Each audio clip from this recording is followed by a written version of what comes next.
Pour recréer de l'impact, cultivons l'intérêt. Cultiver l'intérêt, c'est la promesse de Média Figaro. La promesse de mettre à la disposition des annonceurs et de leurs agences de grands médias tiers de confiance. La promesse de mettre à leur disposition des contextes éditoriaux de qualité où elles peuvent venir s'exprimer en toute confiance, en toute sérénité. La promesse de partager les expériences de grands experts qui aujourd'hui, plus que jamais, s'engagent. Comme vous le savez, pas un jour sans voir de nouvelles campagnes citoyennes qui parlent d'entreprises au-delà de produits, qui sont à même de partager leur vision du monde. Et ce sont à ces grands experts que nous souhaitons donner la parole. Nous leur avons posé une question difficile. Au-delà de la sincérité, qu'en est-il de l'efficacité de ces campagnes responsables? Alors, avec les carnets de l'intérêt, nous avons développé une série d'émissions qui leur donnent la parole, au travers de tables rondes animées par Enguerrand-Renault, que je remercie aujourd'hui. Vous verrez, ils sont passionnés, passionnants, sincères et terriblement efficaces. Je les remercie tous aujourd'hui d'avoir participé à cette émission. Bonjour Jean-Luc Chétrit. Bonjour. Vous êtes le directeur général de l'Union des marques.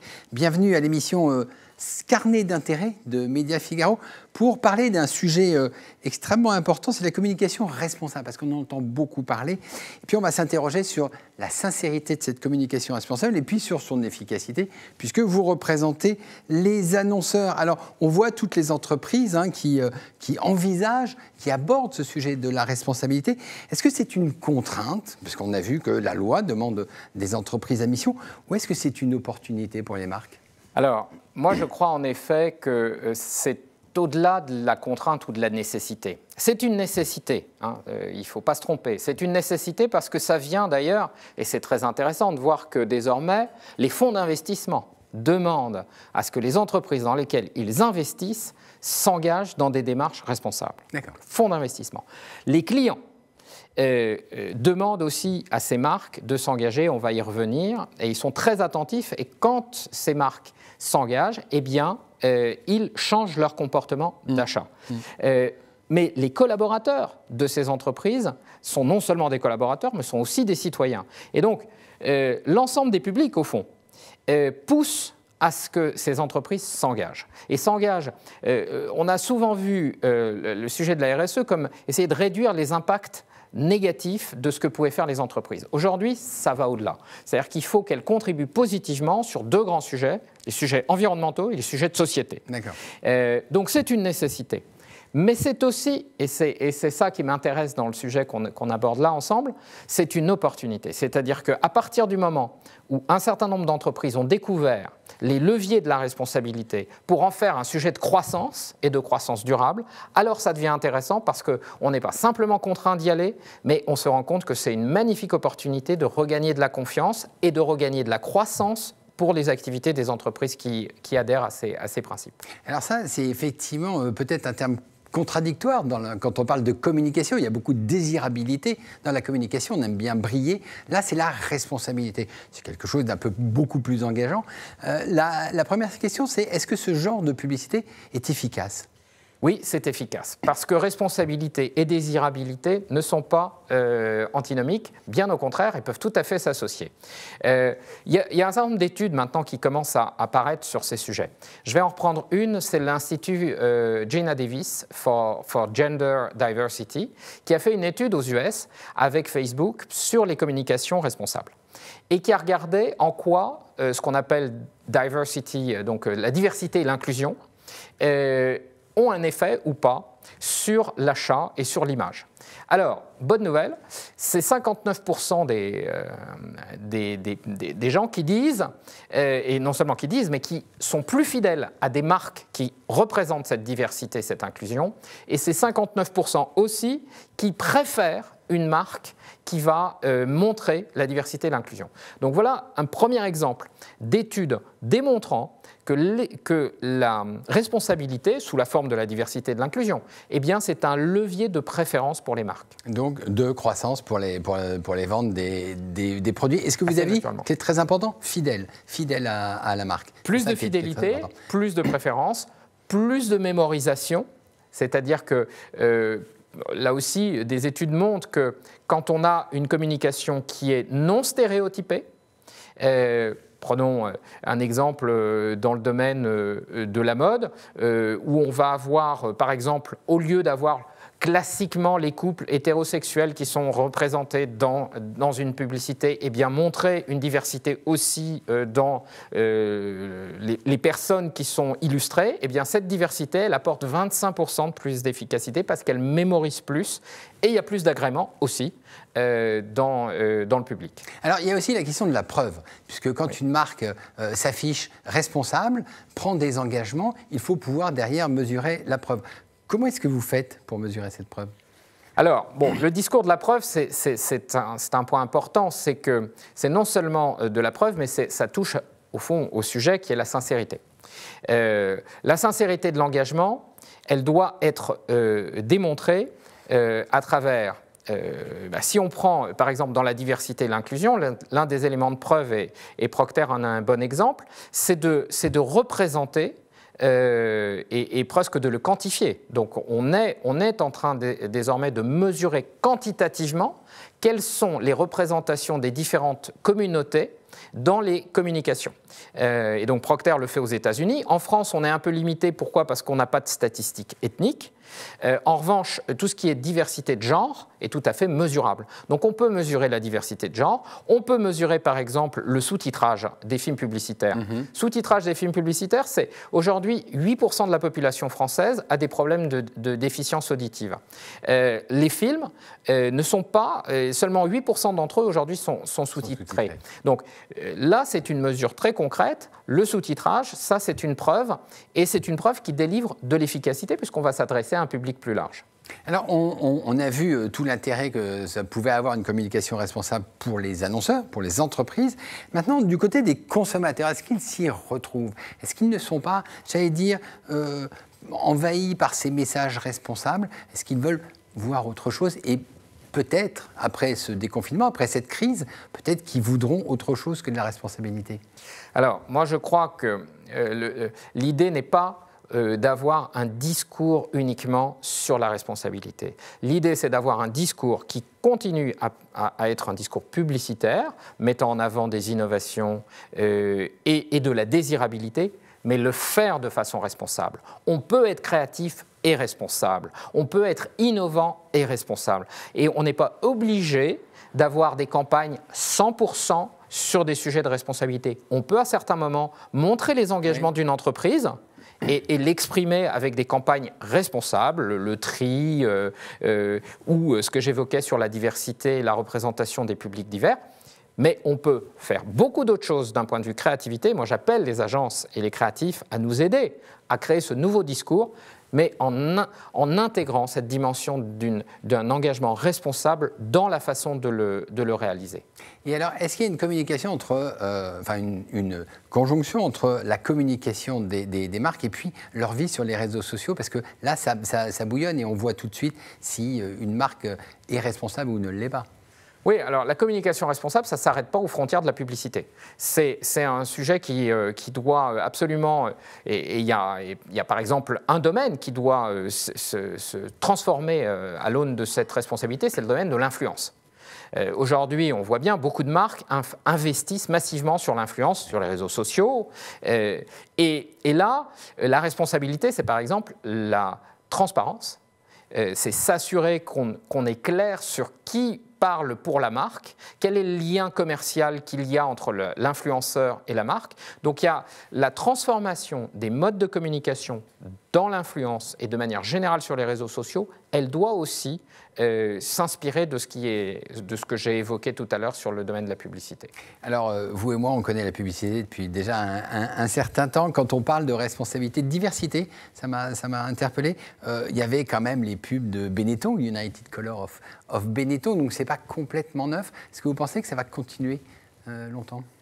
Moi, je crois que c'est une tendance et je suis très heureux qu'elle soit aujourd'hui adoptée. On a célébré récemment les meilleures campagnes sur la représentation avec notre programme FAIR. Donc, on a un programme qui représente ces meilleures représentations sur l'année 2020. Et on a célébré la campagne Gillette, où on a montré une nouvelle masculinité. Gillette a transformé la perfection au masculin en montrant de nouveaux types de profils qui n'étaient pas dans les standards de beauté classiques. Eh bien, moi, je trouve que quand une marque fait ça, non seulement c'est efficace, mais c'est bien pour le rôle qu'elle peut avoir dans la société. Jean-Luc Chétrit, est-ce que la communication doit suivre la société ou précéder la société ? Bon, la communication, elle est en écoute permanente. Elle doit capter, et ça c'est la force des agences, c'est de capter ces signaux faibles parfois qui sont dans la société et d'être capable ensuite de les traduire par la créativité avec des grandes idées. Et moi je crois que cette historique, elle a toujours accompagné et parfois même provoqué des changements dans la société. Je trouve que c'est plutôt sa force et elle doit être fière de ce point de vue-là, de son rôle. Parfait. Merci beaucoup, Jean-Luc Chétrit. Merci à vous. Pour cette première table ronde sur le sujet de la communication responsable, de la sincérité à l'efficacité, j'ai le plaisir de recevoir Élodie Bernadi, qui est directrice RSE de L'Oréal France et du développement durable, et puis Pascale Miguet, présidente de Zénith France. Alors, Élodie Bernadi, vous représentez donc L'Oréal. Vous avez des engagements au niveau de la planète, du RSE, des engagements très forts. Vous allez nous les rappeler. Comment est-ce qu'on passe de ces engagements et comment est-ce qu'on, dans le message que l'on passe pour nos clients, on est perçu comme étant sincère? Alors oui, effectivement, nous on a toute une série d'engagements. On a lancé un programme qui s'appelle le programme L'Oréal pour le futur en juin dernier, et qui repose vraiment sur les limites planétaires. Donc c'est quelque chose de très sérieux. On s'est engagé à avoir un impact sur 5 grands piliers. Le premier, c'est limiter nos émissions de CO2, revoir notre gestion de l'eau, faire attention à la biodiversité et aux ressources renouvelables. Et le 5e pilier, c'est aussi comment on engage notre écosystème avec nous dans cette transformation, nos distributeurs, nos clients, nos fournisseurs, mais aussi évidemment nos consommateurs. Et vos clients sont conscients et vous soutiennent dans ces engagements? Alors nos clients, oui bien sûr, parce que eux aussi, pour eux c'est un vrai sujet, comment promouvoir la beauté durable, c'est une mission qu'on partage avec eux. Et puis effectivement, il y a nos consommateurs aussi, qui en France particulièrement sont aujourd'hui, même au-delà d'être des consommateurs, des vrais citoyens, donc ils sont de plus en plus aguerris, de plus en plus au fait de limiter leur impact environnemental dans leur consommation au sens large. Et ça concerne aussi la beauté, bien entendu. Alors, on connaît L'Oréal, on connaît son célèbre slogan « Parce que je le vaux bien ». Il a 50 ans, ce slogan. Est-ce qu'il est encore en phase avec les attentes du jour ? Alors oui, il est encore en phase parce qu'il pousse aussi des vrais sujets de société, parce que je le vaux bien. C'est aussi un manifeste féministe et l'égalité homme-femme, c'est un vrai sujet de société. Donc oui, en ce sens, il est toujours très, très d'actualité. Et évidemment, sont venus se greffer autour de uniquement ce « parce que je le vaux bien », plein d'autres engagements sociétaux que L'Oréal prend à travers ses marques. Je peux vous citer quelques exemples. On a un exemple très intéressant sur la marque L'Oréal Paris qui s'est engagée avec la Fondation des femmes autour du programme Stand Up qui vise à former les gens pour agir en cas de harcèlement de rue. Ouais, ça, c'est aussi un des vrais sujets de société qu'on porte avec nos marques. Et on l'a porté aussi avec les médias, d'ailleurs, l'année dernière.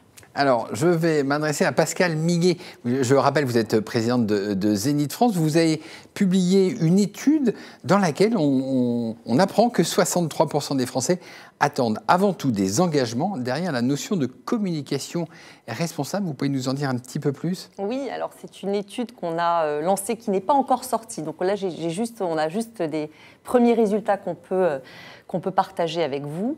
Et c'est vrai que c'est assez impressionnant. Maintenant, est-ce qu'on part de très loin? On ne sait pas, parce que tous ces sujets qui tournent autour de la RSE eh bien, sont devenus de plus en plus présents, notamment accélérés par la crise qu'on a vécue en 2020.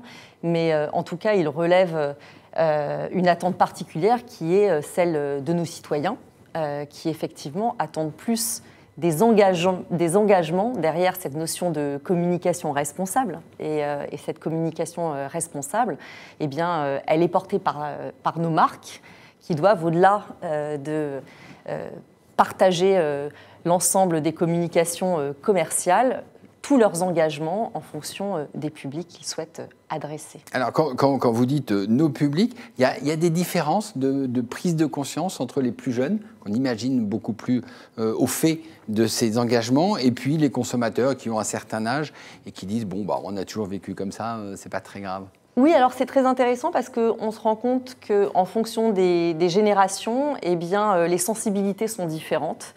On observe par exemple que sur les plus jeunes, la cause animale est très portée et sur les populations plus âgées, on est plus sur la défense des droits de l'homme, sur les violences faites aux femmes, sur tous ces sujets qui font partie de notre vie malheureusement aujourd'hui. Alors vous êtes, j'allais dire, une agence donc un petit peu au milieu, on l'a vu, vous mesurez ce qui revient du terrain, puis en face de vous, vous avez des annonceurs qui ont leur propre discours. Est-ce que des fois, ça matche ou ça ne matche pas?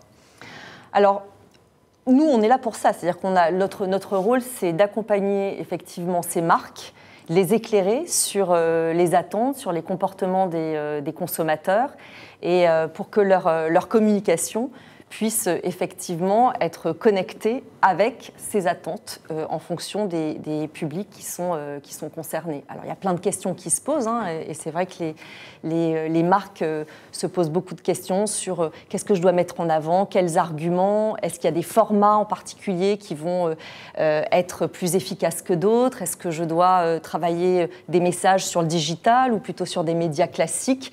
Et nous sommes là pour essayer de connecter justement ces attentes avec les engagements de ces publics aux messages, aux communications qui sont portées par ces marques. On en parlait tout à l'heure, pardon, je vous interromps, mais effectivement, notre agence média, elle a un rôle aussi très important de conseil en média planning parce qu'il y a plusieurs manières, il y a plusieurs communications qui s'entrechoquent. Il y a effectivement cette communication un peu corporate qui portent nos engagements, des causes qu'on va défendre, qui peuvent être des causes sociétales, des causes environnementales. Et puis, il y a aussi le produit, qui est aussi porteur de changement. Et effectivement, comment ces deux communications vont pouvoir cohabiter et quel est le bon média planning pour que tout ça s'imbrique bien et ne se marche pas dessus, justement, qu'on soit audible et au lieu de faire parfois trop de bruit. Et du coup, j'allais dire, il y a différents publics, différentes attentes. C'est compliqué pour une marque d'avoir comme ça différents discours ou alors vous arrivez à l'unifier? Alors, nous, l'idée, c'est effectivement d'être toujours cohérent avec nous-mêmes. Donc, une marque, elle ne va pas avoir une multiplicité de discours, elle va juste avoir des niveaux de prise de parole un peu différents. Je vous donne un exemple, par exemple, la marque Armani. On a eu un très beau lancement l'année dernière sur un parfum qui s'appelle My Way, qui est un parfum qui arrive à être quasiment le premier parfum carbone neutre. Il est rechargeable, son verre est recyclé, recyclable, etc. Et il y a cette prise de parole qui est très produit. Oui. Donc effectivement là, on s'adresse à une audience qui est une audience séduite par le parfum, mais il y a aussi effectivement toute la cause derrière. Le fait de se dire je n'achète pas qu'un parfum, je ne suis pas que dans le gifting. C'est un parfum aussi qui est porteur de sens. Et là, effectivement, pour moi, c'est tout le rôle aussi de nos agences qui est de nous conseiller sur la manière d'avoir ces deux niveaux de communication. Alors, on vient de le voir, hein, il y a des histoires de produits et de communication responsable.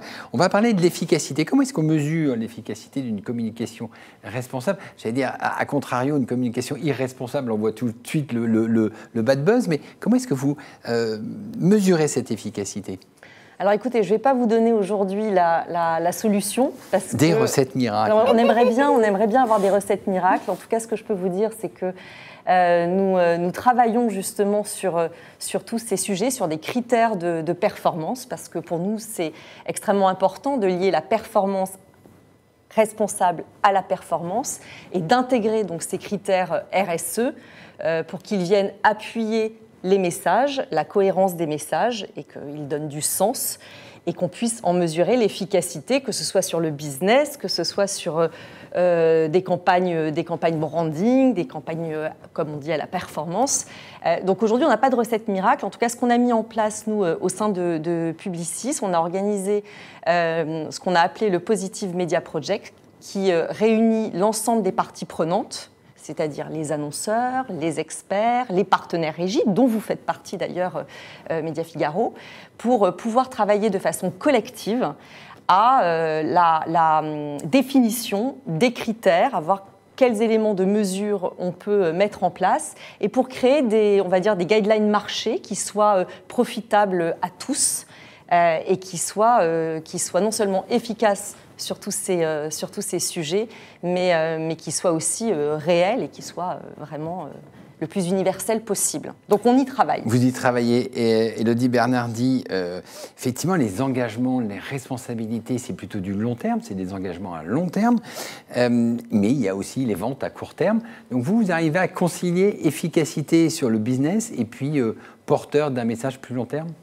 Oui, c'est-à-dire que déjà, nous, effectivement, on a plusieurs manières de mesurer tout ça. Donc, vous l'avez dit, il y a les mesures business, l'impact sur nos parts de marché, par exemple, et on voit effectivement que, comme par hasard, les marques qui s'engagent concrètement, c'est-à-dire avec des vrais produits de beauté durable, qui opèrent une vraie transformation dans les foyers français, ces marques-là gagnent des parts de marché. Et on évalue aussi, évidemment, on regarde tous nos baromètres d'images. Oui. Et on a d'ailleurs énormément développé tous ces items d'images dans ces baromètres autour de la responsabilité de nos marques. Alors la responsabilité environnementale, la responsabilité sociétale, mais aussi l'inclusivité de nos marques dans leur représentativité. Et ça aussi, c'est un vrai sujet de pub. C'est effectivement comment on arrive à incarner la société telle qu'elle est aujourd'hui dans toute sa diversité. Et ça, c'est un sujet, alors qui est moins un sujet média, qui est plus un sujet de création publicitaire. D'accord. Et donc, il y a des messages différents à faire passer pour mesurer cette efficacité ? Ah oui, certainement. Et justement, donc, la façon dont on va travailler, c'est trouver des nouvelles méthodes, des nouvelles façons de travailler et surtout tester. Et là, c'est ce qu'on est en train de mettre en place pendant ces ateliers du Positive Media Project avec justement ces parties prenantes pour pouvoir tester, par exemple, une campagne avec, sur un média digital, sur la vidéo en ligne, mesurer l'impact carbone, la pollution digitale et de se dire est-ce qu'une campagne est plus efficace en travaillant avec des médias qui respectent justement cet impact ou est-ce que la campagne est plus efficace si on travaille avec des médias qui ont peu d'implication, en tout cas, sur ces sujets de pollution digitale. Ça, c'est un exemple. C'est ce qu'on est en train de travailler ensemble. Et il y en aura certainement beaucoup d'autres encore à tester. Alors, une question avec une réponse assez rapide pour terminer. D'après vous, on vit un vrai grand changement ? Oui, on vit un vrai grand changement parce que ce que je vous disais vraiment au tout début, on se rend bien compte qu'on a tous, nous, les citoyens français, conscience de notre impact en fait sur l'environnement. On est quand même dans un pays où on est de plus en plus sensibilisé sur ces sujets. On a aussi un gouvernement qui légifère beaucoup en ce moment. Il y a des grandes discussions qui ont eu lieu à l'Assemblée, qui passent au Sénat maintenant. Donc oui, on a quand même éveillé les consciences sur ce sujet. La crise certainement qu'on a vécue aussi, il y a beaucoup contribué. Cette envie de consommer local, cette envie de savoir ce qu'on consomme, que les marques jouent la transparence, ça c'est vrai que ça a fait énormément bouger les consciences. Donc oui, pour moi, il n'y aura pas de retour en arrière possible. Et du coup, maintenant, tout est une question de comment mesurer l'impact de ce qu'on fait et comment optimiser le mieux possible et voire même aller jusqu'à transformer nos modèles pour effectivement préserver notre planète. Pascale Miguet, c'est une vraie période critique. C'est une vraie période critique et qui est extrêmement intéressante parce qu'il y a une consultation en fait de toutes ces parties prenantes. Et je pense que ça, c'est extrêmement important, cette co-construction, cette collaboration, parce qu'elle va forcément engendrer de la crédibilité, elle va rassurer les citoyens dans les prises de décision. Et ça, c'est plutôt une bonne chose. Donc oui, je pense que je suis d'accord avec Élodie. Il n'y aura pas de retour en arrière et ce ne sera que mieux. Ça ne sera que mieux. Merci beaucoup, Élodie Bernardi et Pascale Miguet. Et nous allons poursuivre ce débat. Merci beaucoup. J'accueille à présent Laurent Broca, qui est le CEO de Havas Media France. Alors, on a parlé un petit peu de l'efficacité, mais je vais quand même vous redemander comment est-ce que vous mesurez l'efficacité d'une campagne responsable ? Alors l'efficacité, jusqu'à présent, elle a été souvent mesurée à l'aune de différentes choses, à l'aune du média, l'efficacité média, des critères purement médias, l'efficacité business. Et c'est vrai que depuis maintenant, on va dire 18 mois, 24 mois, on commence à avoir des interrogations de la part des marques sur une efficacité environnementale, un impact environnemental des campagnes. Quel est-il? Comment le mesure-t-on et comment peut-on ensuite améliorer la trajectoire des campagnes? Ce qui est assez nouveau, c'est que sur ce sujet-là, l'ensemble des agences médias du marché regroupées au sein de l'UDECAM ont décidé d'avancer conjointement et donc on choisit une méthode pour calculer un impact environnemental. Qu'est-ce que c'est qu'un impact environnemental? C'est une mesure composite qui intègre à la fois la mesure de l'impact carbone mais aussi de tout un tas de critères qui sont des critères RSE pour justement identifier quels sont les médias qui sont les plus vertueux en ce sens, ceux qui sont moins, et définir des trajectoires. Mais alors, pour être tout à fait concret, on va être capable, puisque ça sera d'ici l'automne, on sera capable de mesurer l'impact carbone d'une campagne digitale, d'une campagne en télé, d'une campagne en papier.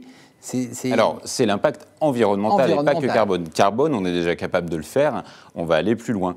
Alors, c'est un travail de collecte énorme en termes de données. Bien entendu, on travaille avec les médias pour récupérer une partie de ces données. Une partie de ces données sont aussi disponibles sur le marché, donc on les récupère et on est tout à fait capable dès aujourd'hui. Sur le seul impact carbone, on est déjà capable de le faire. Donc on saura le faire effectivement à plus grande échelle. Environnemental, c'est beaucoup plus large. C'est plus complexe. Et donc ça va être un des éléments, un des critères qui va rentrer dans les préconisations des agences pour vos clients annonceurs. Alors, est-ce qu'on a vraiment pour vocation d'en faire un critère de choix absolu pour les campagnes? Je pense encore une fois que ce triptyque de performance média, performance business, performance environnementale doit être considéré dans son ensemble. Après, il va y avoir des centres de gravité qui vont être définis par les marques avec lesquelles on travaille. Peut-être que certaines marques seront plus attachées à l'impact environnemental. Oui. Peut-être que d'autres vont être plus attachés à l'impact business, très certainement d'ailleurs. Et donc, on définira avec elles comment on jongle avec ces critères-là.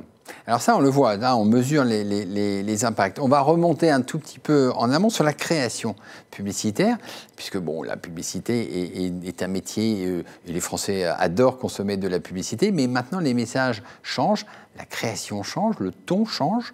Est-ce que vous mettez tous ces changements dans la création ? Alors, il y a plusieurs choses dans la création, parce qu'on peut mesurer l'impact environnemental de la création au sens production. Évidemment, il y a comme le fait de tourner un spot publicitaire, de le tourner à certains endroits, dans certaines géographies, fait qu'il va y avoir... Quand on allait vanter les mérites d'une voiture à l'autre bout du monde, c'est ça? Exactement. Ça ne se fait plus, ça? Ça peut continuer à se faire, mais en l'occurrence, il y a beaucoup plus de conscience de l'impact environnemental, justement, de ces capacités de production. Mais ensuite, il y a effectivement le contenu des messages. Et ce que je trouve très intéressant, c'est d'examiner toute la chaîne, depuis la création, la production, le contenu du message et bien sûr sa diffusion. Sur le contenu du message, c'est important d'avoir la volonté d'utiliser la publicité pour faire passer des messages et une éducation sur des comportements qui sont responsables auprès du grand public. La publicité peut être assez facilement vilipendée.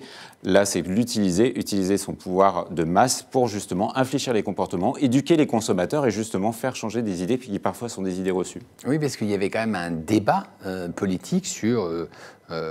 les bienfaits de la publicité. Certains, sur l'échiquier politique, condamnent la publicité, j'allais dire, en bloc. Donc c'est aussi une réponse aux préoccupations politiques? Alors, moi, sans doute, ça l'est, c'est évident. La publicité, déjà, est relativement vertueuse au sens que la publicité est quand même ce qui finance une partie du contenu auquel ont accès les consommateurs et les citoyens, il faut quand même se le dire. Donc, c'est quand même plutôt intéressant d'avoir des contenus qui sont accessibles et financés partiellement par la publicité plutôt que de ne s'adresser qu'aux gens qui peuvent payer le contenu. Il y en a, mais il n'y a pas que des gens qui peuvent le payer. Et puis ensuite, bien entendu, c'est une façon de responsabiliser les marques, responsabiliser les agences de travailler à, je dirais pas une nouvelle forme de publicité parce qu'on reste dans un mécanisme de publicité qui est connu, mais une nouvelle appréhension des messages. Alors, vous êtes donc le CEO de Havas Media France, vous avez une vue sur une grande partie du marché. Est-ce que tout le monde est embarqué au même niveau ou est-ce qu'il y a encore, j'allais dire, des annonceurs un peu réticents ou des annonceurs qui vont beaucoup plus vite que d'autres? On va dire, pour ne pas stigmatiser certaines marques, on va dire qu'il y a des marques qui sont en avance de phase, qui sont au sein de groupes qui sont plus exposés, au sein de secteurs et de catégories qui sont plus exposés, ou alors qui sont même plus sensibilisés à cette problématique depuis quelques années déjà. Et donc qui se sont penchés sur ce sujet depuis déjà 18 mois, 2 ans. Donc ceux-là ont mis en place, par exemple, déjà des calculateurs d'empreinte carbone sur toute la chaîne encore une fois, de production, création, diffusion, font évoluer ces indicateurs pour aller vers une mesure de l'impact environnemental et font en sorte d'aligner le contenu du message, le contenu des produits qui sont mis en avant avec la façon de les mettre en musique. Alors, on voit aussi l'émergence de nouvelles marques et des marques ou purement digitales ou des nouvelles marques. Est-ce qu'elles sont d'emblée, j'allais dire by design, sensibles à ces questions-là? Alors, il y a une partie de ces nouvelles marques qui, effectivement, ont très astucieusement, mais je le pense aussi avec des convictions profondes, détecté ces changements au sein de la société. On parle de changements qui, quand même, sont émergents. On avait des signaux faibles déjà il y a 10 ans sur ces sujets-là. Donc, et on a vu émerger des marques sur le bien manger, on a vu émerger des marques sur le Made in France, sur l'importance des chaînes courtes, etc. Donc une partie de ces marques se sont positionnées sur ce sujet et l'ont fait avec beaucoup d'honnêteté et du coup, effectivement, sont relativement... sont en avance de phase. Exactement. Parfait. Merci beaucoup, Laurent Brocard. Et puis, nous continuons ce débat avec d'autres invités. Merci. Nous poursuivons le débat avec une nouvelle table ronde. J'accueille Emmanuel Soin, CEO Omnicom Media Group France. Bonjour. Et puis, bonjour, et Jean-Manuel Caparros, qui est Head of Communication and Digital Volkswagen France. Alors, on va commencer par vous, Jean-Manuel Caparros, puisque vous représentez Volkswagen. Alors, il y a eu le Dieselgate, qui était une histoire qui a marqué l'histoire de Volkswagen. Vous avez été confronté à de nombreux challenges. Il a fallu recréer de la confiance. Il a fallu retrouver une communication, j'allais dire, responsable. Est-ce que c'est derrière vous ? C'est jamais complètement derrière soi une affaire comme celle-ci. Il suffit que l'on fasse le moindre post sur n'importe quel sujet sur les réseaux sociaux pour que la thématique revienne, bien évidemment. Maintenant, on fait régulièrement des analyses, qu'elles soient qualitatives ou quantitatives, et on voit qu'on est revenu sur les niveaux de confiance dans la marque qu'on avait préalablement à cet événement-là. Donc ça, c'est quand même une bonne nouvelle.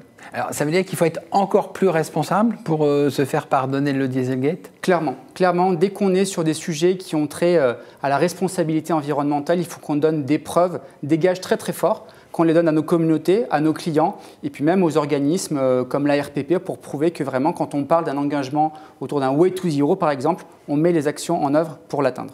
D'accord. Et ça, quels sont ces engagements ? Vous avez parlé de Way to Zero. Ça veut dire quoi concrètement ? L'engagement Way to Zero, c'est un peu la mode de dire que dorénavant, les entreprises deviennent des entreprises avec un objectif, des brand purpose. L'objectif de la marque Volkswagen, c'est 0 émission de CO2 à horizon 2050. Et c'est vraiment l'idée d'avoir un trajet, non pas de tout régler d'un coup de baguette magique du jour au lendemain, mais c'est de s'assigner un grand objectif et de se dire que chaque jour qui nous rapproche de cette date nous permettra de passer des paliers pour l'atteindre.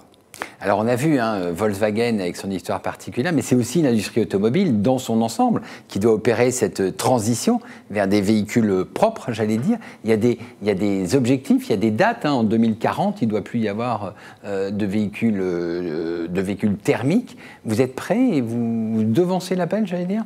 Alors, c'est vrai que la réglementation, notamment la réglementation européenne en la matière, est très restrictive et la France en rajoute encore une couche. Mais je dirais que c'est une bonne chose. Ça nous force à aller vite et à aller plus vite. Très récemment, le groupe a annoncé que là où nous avions un objectif de réduction de 30% d'ici 2030, nous allons passer une réduction jusqu'à moins 40% d'ici 2030. Donc on accélère avec des investissements massifs qui nous amènent à refondre l'ensemble de la chaîne logistique de production des véhicules. Merci. Emmanuel Soin, on vient de voir effectivement avec l'exemple Volkswagen qui a des vraies questions et des vrais enjeux. Comment est-ce que la publicité peut aider une marque comme Volkswagen à communiquer de façon responsable ? Alors, c'est un sujet passionnant. La publicité, elle a un rôle à jouer, elle a un rôle sociétal à jouer. On sait qu'une des forces de la publicité et de la communication en général, c'est de jouer sur des représentations sociales, sur des références aussi collectives. Et je pense qu'elle a un rôle fondamental à jouer dans ce sujet pour qu'on ait des référents justement plus soutenables, plus responsables. Et si je rebondis sur ce qu'a expliqué Jean-Manuel, dans le diptyque qui nous occupe aujourd'hui, c'est-à-dire sincérité, efficacité, moi j'ai très envie de le retourner et de commencer par l'efficacité, puisque je pense que ce qu'a fait Volkswagen est exactement essentiel pour prendre la parole sur des sujets aussi légitimes mais aussi polémiques. C'est-à-dire que d'abord il faut être efficace pour pouvoir être sincère, donc il faut d'abord faire les choses et ensuite raconter et dire qu'on les a fait. Et donc, une fois qu'on a fait les choses, et c'est ce que Jean-Manuel vient nous expliquer pour Volkswagen, c'est-à-dire voilà, un passé qui est assumé, peut-être une période de silence, mais pendant laquelle il ne s'est pas rien passé, pendant laquelle la marque, mais l'entreprise qui est derrière aussi, a construit, a mis en place des actions réelles pour avoir voilà, des engagements en termes de développement durable. Ensuite, une fois que ça est fait, on peut communiquer. Et c'est là que la publicité prend tout son sens, puisque, on l'a dit, c'est un levier important de communication des marques et des entreprises depuis toujours. Elle est extrêmement efficace, c'est des choses qu'elle sait faire, et donc elle va pouvoir porter le message et montrer ce qui a été fait. Et en ce sens, je pense qu'elle a un rôle à jouer et que ce serait vraiment dommage, et là je parle avec mon chapeau Omnicom Media Group et groupe de communication, qu'on ne prenne pas aussi la responsabilité qui est la nôtre en termes de communication responsable et de transition écologique. Alors on le voit en regardant les publicités à la télévision, les publicités sur les voitures, puisqu'on parle de voitures, il y a eu d'énormes changements. Et vous l'avez dit, hein, ce secteur automobile doit mener une transition. Dans la publicité, on le voit, c'est ce qu'on disait précédemment en interview précédente, c'est-à-dire qu'on ne va plus tourner une publicité pour une voiture, une Volkswagen en l'occurrence, de l'autre côté de la Terre. Et puis on a d'autres messages qui sont des messages, j'allais dire, plus familiaux, plus responsables. Ça, vous le prenez en compte ? Alors ça, on le prend en compte d'un point de vue création publicitaire, et là, je laisserai Jean-Manuel ajouter des éléments s'il le souhaite. Ensuite, après, le rôle de l'agence, c'est aussi mettre en place la diffusion et la communication de tous ces messages, et ça, on le prend en compte évidemment, en revenant aux fondamentaux de nos métiers, en fait, qui sont comment est-ce qu'on diffuse dans des environnements médias, un message publicitaire, et en revenant donc à ce qu'on appelle le contrat de lecture. Et je pense que c'est très important, c'est-à-dire qu'il y a des contrats de lecture de certains médias, comme la presse, par exemple, d'ailleurs qu'elle soit papier ou digitale, où on va pouvoir installer un message, parce que le contrat de lecture est très clair, c'est traiter d'actualité, d'analyse économique, environnementale, sociale, et donc c'est ça que les lecteurs viennent chercher. Et donc ici, on est légitime pour aborder ces sujets. Et en revanche, il y a effectivement d'autres médias qu'on utilise dans le digital, comme les réseaux sociaux, où le contrat de lecture est un petit peu différent, parce que le contrat de lecture, il est beaucoup plus vaste, hein, c'est un peu le tout venant sur les réseaux sociaux. Et du coup, nous, on va adapter en fait la diffusion du message pour que ce soit efficace. Qu'est-ce que ça signifie ? Ça signifie qu'un postulat, une affirmation de politique et de construction RSE d'une marque, elle doit se faire sur un média qui a un contrat de lecture en adéquation. On va prendre le temps de lire, parce que le temps est aussi important dans le contrat de lecture, hein, la durée que le lecteur ou que l'utilisateur va accorder à sa lecture. Donc un temps un peu plus long sur certains médias qui permettent un transfert de valeur, et en revanche, un temps plus court, et c'est là que le digital et les réseaux sociaux sont très importants, parce qu'ils savent très bien faire, pour installer de la preuve, pour raconter, pour décliner et montrer tout ce qu'on a fait. Donc vous dites, on est toujours sur le contrat de lecture, qui est une notion ancienne. Vous dites, c'est pas la peine de changer tous les outils de mesure, tous les KPI. Alors, je pense que c'est pas la peine effectivement de changer tous les KPI. Je pense que il faut éviter d'en inventer qui seraient spécifiques, du genre, je ne sais pas moi. Un coût à la visite carbonée, non carbonée, etc., parce qu'on serait bien normal, voilà, on s'y perdrait, et que ce qu'on a depuis toujours fonctionne. Et d'ailleurs, Jean-Manuel le rappelait à propos des indicateurs de marque qui ont retrouvé finalement des niveaux très positifs pour Volkswagen d'avant le Dieselgate, ce qui fait qu'on va consommer une marque, c'est qu'on l'aime la plupart du temps, et donc ça s'appelle le liking. Et donc je pense qu'un bon critère d'évaluation d'une campagne, d'une communication RSE, c'est ça, c'est-à-dire la préférence de marque, pour le dire en français. Exactement. Et que la préférence de marque, eh bien, elle évolue en fonction d'un contexte social, politique, historique, et que donc aujourd'hui, elle se définit aussi en fonction d'éléments de développement durable et de RSE. Jean-Manuel Caparros, on parlait de préférence de marque. Quand on achète une voiture, c'est en partie pour la famille. Il y a peut-être des préférences différentes entre, j'allais dire, l'acheteur, les parents, qui veulent une performance ou que la voiture soit plutôt grande, et des enfants qui sont de plus en plus des prescripteurs, qui sont de plus en plus très conscients des problèmes environnementaux. Comment est-ce que vous réconciliez tout ça ? Très intéressant comme question et qui nous amène à être parfois un peu schizophrène aujourd'hui. On doit à la fois ménager nos communautés historiques, notamment sur les réseaux sociaux, grands fans des véhicules emblématiques de la marque, des motorisations traditionnelles, et puis effectivement des nouvelles cibles qui s'intéressent à la marque, mais pour autre chose, pour des véhicules hybrides, pour des véhicules électriques. On peut trouver les plus jeunes d'un côté et les plus anciens de l'autre, mais c'est un peu plus nuancé que ça. Oui, j'imaginais, je caricaturais. Bien évidemment. Mais le grand enjeu, c'est de réconcilier effectivement ces deux cibles autour d'une même marque. Mais on est conscient qu'on risque de perdre peut-être certains clients en route pour pouvoir assumer pleinement notre transformation. Très bien, ça ne va pas être évident de gérer cette transition. Merci beaucoup Emmanuel Soin, merci beaucoup Jean-Manuel Caparros. Et nous poursuivons le débat. Merci. Merci à vous. Merci Enguerrand. Et nous terminons avec une table ronde. J'ai le plaisir de recevoir Patrick Guyot-Beauchamp, président de Values, qui est une agence média, et puis Benjamin Lassalle, le régional de l'étape, directeur général du 14 Haussmann. Voilà, Benjamin, Patrick, bonjour. Bonjour. On va commencer par vous, Patrick Guyot-Beauchamp. Donc, Values est une agence média qui fait un travail d'agence média comme toutes les autres, mais qui a une spécificité. Elle a été créée il y a déjà un certain nombre d'années dans le milieu de l'économie sociale et solidaire. On parle de responsabilité aujourd'hui. Est-ce que Values, quand on a des valeurs comme ça, est-ce que vous les portez haut et fort comme un étendard ? J'en suis convaincu. C'est vrai qu'on a une histoire assez particulière puisqu'on a été fondé par des acteurs de l'économie sociale, donc les mutuelles, les coopératives et le tissu associatif. Au départ, pour être une agence média qui leur soit dédiée, et puis maintenant on s'est très largement ouvert à d'autres secteurs. Mais on a nous-mêmes changé de nom pour être en cohérence avec justement notre façon de travailler qui était je le veux, différente, et justement qui était sur la volonté de pouvoir mettre en avant la contribution des campagnes médias dans la création des valeurs des marques. Et donc, on a créé dès 2012 d'ailleurs une étude qui s'appelle Value and Values, justement sur la mesure de 18 valeurs, oui.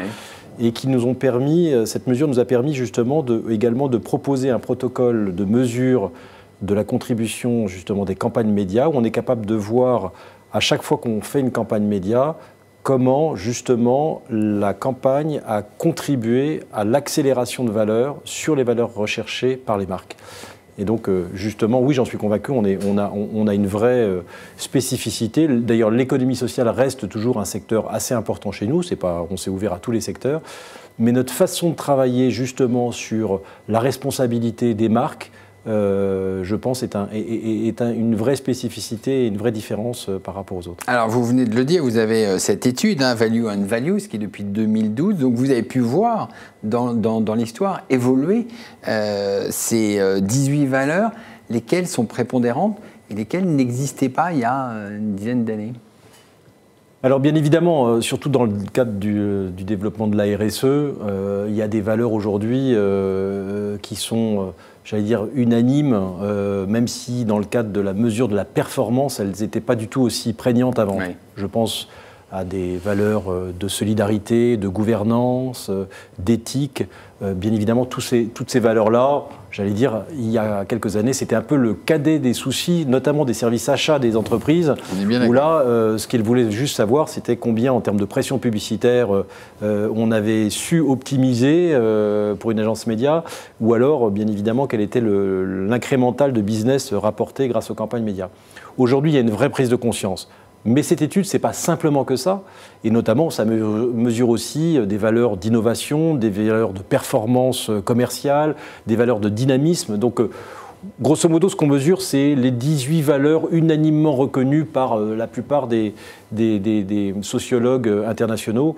Donc, on est assez exhaustif dans cette capacité à prendre en compte à la fois les vraies valeurs revendiquées par les marques, oui, mais aussi la perception de ces valeurs par leurs consommateurs et par les individus. Alors on disait, à travers toutes les tables rondes, hein, on regarde la sincérité et l'efficacité, on voit que les valeurs changent avec le temps.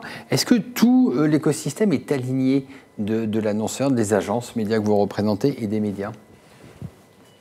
Je crois qu'en tout cas, il y a un alignement à la fois, j'allais dire, qui s'est fait progressivement et qui a été profondément accéléré par la pandémie. C'est-à-dire, oui, clairement, les gens, je ne dis pas que les mauvais réflexes sont bannis, mais globalement, il y a quand même une volonté d'avancer différemment. Et j'aime bien cette notion d'accélérateur, c'est-à-dire qu'on était quand même déjà dans une position d'alignement des planètes par rapport à ça. Je crois qu'aujourd'hui, personne n'imagine un retour en arrière et ça ne veut pas dire, encore une fois, que tous les mauvais réflexes sont absolument oubliés à jamais, mais quand même, il y a une contribution sur cet alignement des planètes qui est assez forte. Alors, Benjamin Lassalle, on va parler de ce monde d'après. Hein. On l'a vu, le confinement et la crise a changé beaucoup dans la tête des consommateurs, dans la tête des annonceurs, dans la tête des agences, vous venez de le dire, et puis dans la tête des médias. Il a fallu s'adapter. Comment est-ce que vous êtes adapté à tout ça ?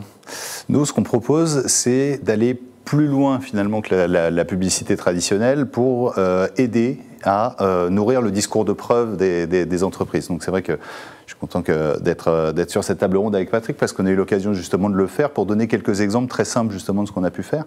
Dernièrement, ça sort cette semaine, pour la marque Sobioéthique, une marque du groupe Léa Nature, on va parler de beauté éthique. Beauté éthique, en deux mots, ça semble très simple. Mais finalement, qu'est-ce que la beauté éthique ? C'est quelque chose qui va respecter la peau, heureusement pour un produit de beauté, mais aussi qui va respecter la nature et respecter ceux qui produisent justement les produits sur l'ensemble de la chaîne.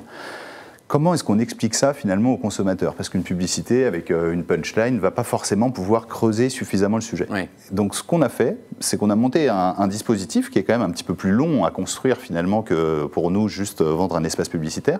On est d'abord interrogé les consommateurs, on les a interrogés par le biais des réseaux sociaux du Journal des femmes, donc qui fait partie du groupe Figaro. Et grâce à ça, on a pu ouvrir la discussion avec eux et voir quelles étaient leurs attentes. Qu'est-ce qui était pour eux la beauté éthique, qu'est-ce qu'ils avaient besoin qu'on leur explique mieux.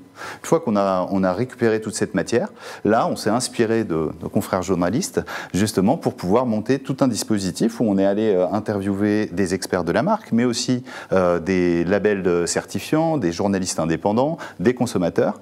Et on a créé toute une série de contenus qui permettaient de répondre à ces questions qui étaient les questions que les gens se posaient le plus sur la beauté éthique. Donc, comme qu'est-ce que la beauté éthique ? Pourquoi est-ce que les produits bio sont vraiment bio ? Est-ce qu'ils sont vraiment efficaces ? Toutes ces questions-là. Et notre travail, nous, c'est de savoir sous quelle forme, finalement, ça va le mieux fonctionner avec telle ou telle cible. Donc, on a produit des vidéos à partir de ces entretiens, on en a tiré des articles, ouais. Et tout ça, on va avoir après un vrai travail de médiatisation pour être sûr de toucher les bonnes personnes au bon moment, s'assurer que, en effet, le contrat de lecture qui était évoqué tout à l'heure est bien respecté. Et donc, que quelqu'un qui est en train de lire des articles va pouvoir tomber sur l'article, quelqu'un qui est plus dans une consommation vidéo va pouvoir tomber sur cette vidéo. Et grâce à ça, on espère justement une vraie efficacité, parce que la démarche, justement, est une vraie démarche sincère pour apporter quelque chose au débat public et finalement une connaissance aux consommateurs. Ça veut dire qu'on va au-delà de la communication, j'allais dire classique, de la punchline, vous avez dit, on est plutôt dans la pédagogie, dans l'explication? Ça passe, pour nous, le bon brand content, quand on l'applique comme ça justement à des thématiques RSE, c'est vrai qu'il y a souvent une question de vulgarisation. C'est-à-dire que lorsqu'on travaille par exemple avec Engie pour parler de l'hydrogène, tout le monde sait que ça va avoir quand même quelque chose à voir dans le mix énergétique de demain. Si on ne réexplique pas un petit peu et qu'on reste au niveau des techniciens Engie, ça ne marchera pas. Donc on a toujours un travail de vulgarisation qui doit être bien fait parce que de vulgarisation à trop de simplification, on peut quand même dénaturer la prise de parole. Et après, il y a toujours une recherche d'angle, c'est-à-dire comment est-ce qu'on va réussir à intéresser, parce que voilà, on a des gens qui sont quand même sur un contenu identifié comme contenu partenaire. Comment est-ce que je fais pour que quand même cette personne ait envie de se plonger dedans? Et pour ça, on va avoir une recherche d'angle qui doit être différente de ce qui peut être lu ailleurs, et une bonne réflexion sur les formats. Quand est-ce qu'on va choisir de faire du podcast? Quand est-ce qu'on va choisir une vidéo? Quand est-ce qu'on va choisir un article, une infographie? Et ça, c'est un vrai travail qui s'inspire complètement pour moi des techniques journalistiques traditionnelles. Alors Patrick Gouillot-Beauchamp, c'est une demande des annonceurs comme ça d'aller dans le temps long, dans les formats différents, dans une vision journalistique? Je crois que le fait de pouvoir raconter une histoire avec un angle justement bien précis permet à un annonceur de s'exprimer de manière différente, de pouvoir se faire comprendre. Ouais.